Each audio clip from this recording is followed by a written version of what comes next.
Was it going to be enough? I don't know. But I did what I could. Do you think there are more vegetarians now? Oh, sure. My hometown actually had a vegan restaurant. Isn't that amazing? The man that gets the Nobel Prize for the film on global warming neglects the #1 cause of global greenhouse gases? Does that give you some idea of the power of the industry? That a man that was out there to change the world on global greenhouse gases, do you think he did not know about it? Or was he just unwilling to stand up to the power that they had? When I went on the Oprah show and I told a few million people that we were grinding up cows and feeding cows, they sued Oprah, Harpo Production, and myself for 6 years in court. Cost us hundreds of thousands of dollars to protect ourselves for telling the truth. My reaction is that free speech not only lives, it rots. Maybe Al Gore was worried about the power of the industry, or maybe he was self-serving because he actually raises cattle himself.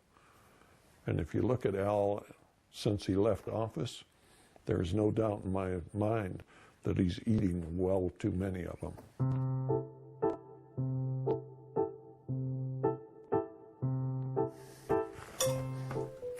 If there's something you would like that you don't see, I'll get it for you. No salt or pepper. No, that's fine.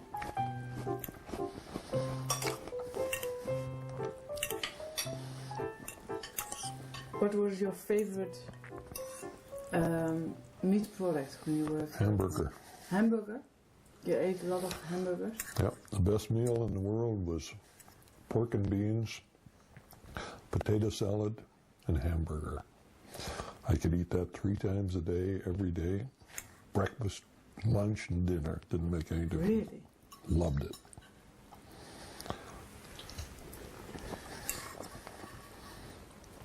Turned out okay.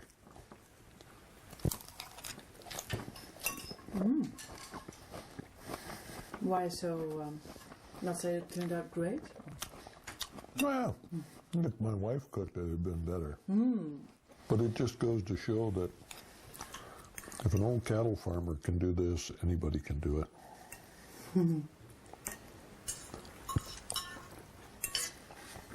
It's just a matter of time. It doesn't mean that we should slack off on what we're doing. But if we do everything we have the capability of doing, we will win. There's no doubt in my mind.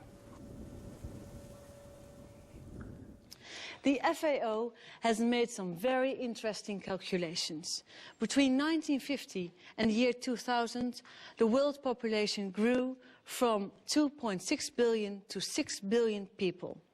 Yet meat production increased 5-fold, from 45 to 233 billion kilos of meat each year. It's predicted that there will be 9 billion people living on our planet by the year 2050. And what will happen with the meat production?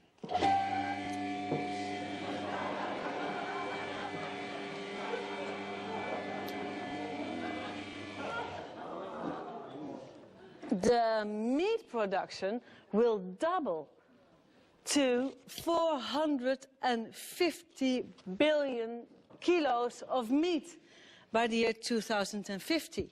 And of course, the greenhouse gas emissions will double too. And I'm talking about kilos of meat every time, but of course we are talking about living and breathing animals. In a lifetime, the average European will eat 7 sheep, 24 rabbits, 43 turkeys, 789 fish, a third of a horse, 5 cows, 42 pigs, and 900 chickens. So the average European devours 1,800 animals in a lifetime. If every person on our planet were to do the same, we would need 142 billion animals every year. In truth, the agricultural sector worldwide has gone off the rails. The cycle has become completely disrupted because we have started to produce meat as cheaply and intensively as possible. Forests in South America are disappearing because Europe demands huge amounts of animal feed. The gigantic factory farming industry in the United States, the huge level of meat consumption in the Western world, all at the expense of the climate, biodiversity, drinking water and food for the very poorest people on Earth.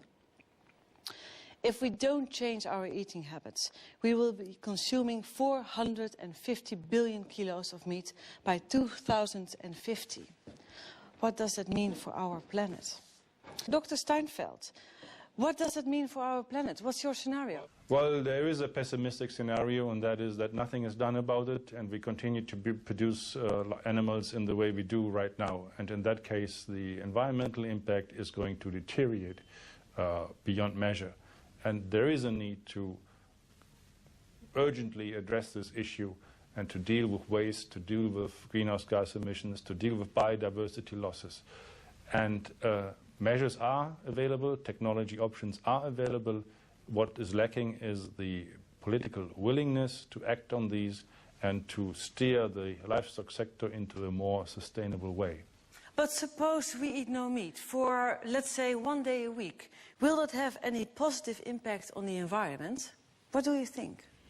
Well, the impact of livestock production is probably disproportionately high compared to other sectors.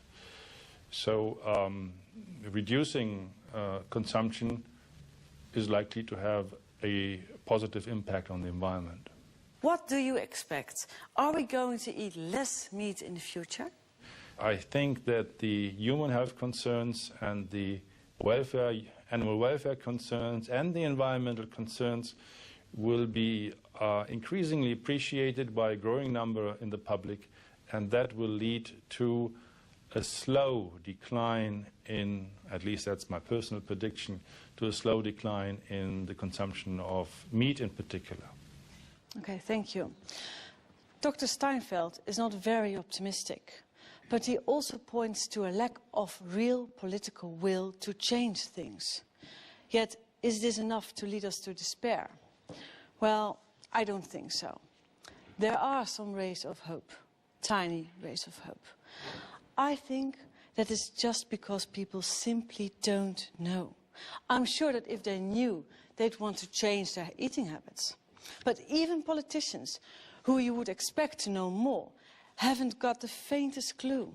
This became crystal clear during a recent debate on deforestation in the Dutch parliament. De ontbossing, meneer Blom, zoals u weet, wordt voor een heel groot deel ook veroorzaakt door onze intensieve veehouderij. Ja, ik vind het altijd verbazingwekkend hoe de Partij van de Dieren in staat is om een onderwerp per interruptie te introduceren wat absoluut niet gaat over de tekst die ik hiervoor uitsprak. U moet mij niet kwalijk nemen dat ik geen idee heb wat de relatie is tussen intensieve veehouderij en de relatie tot ontbossing. Ik weet niet waar. Het spijt me, maar dan moet ik u helaas het antwoord op schuldig blijven. Nee, dat zie ik me waarschijnlijk niet, maar ik weet het gewoon niet. But in fact, it's all so simple. Less meat, fewer animals, reduced greenhouse gas emissions, reduced water use and less deforestation. Johan Rank has directed music videos for Madonna, Beyoncé and Robbie Williams. And when he heard about the environmental problems caused by livestock farming, he thought, shit, man. And made a very simple yet very effective short film that I don't want to keep from you.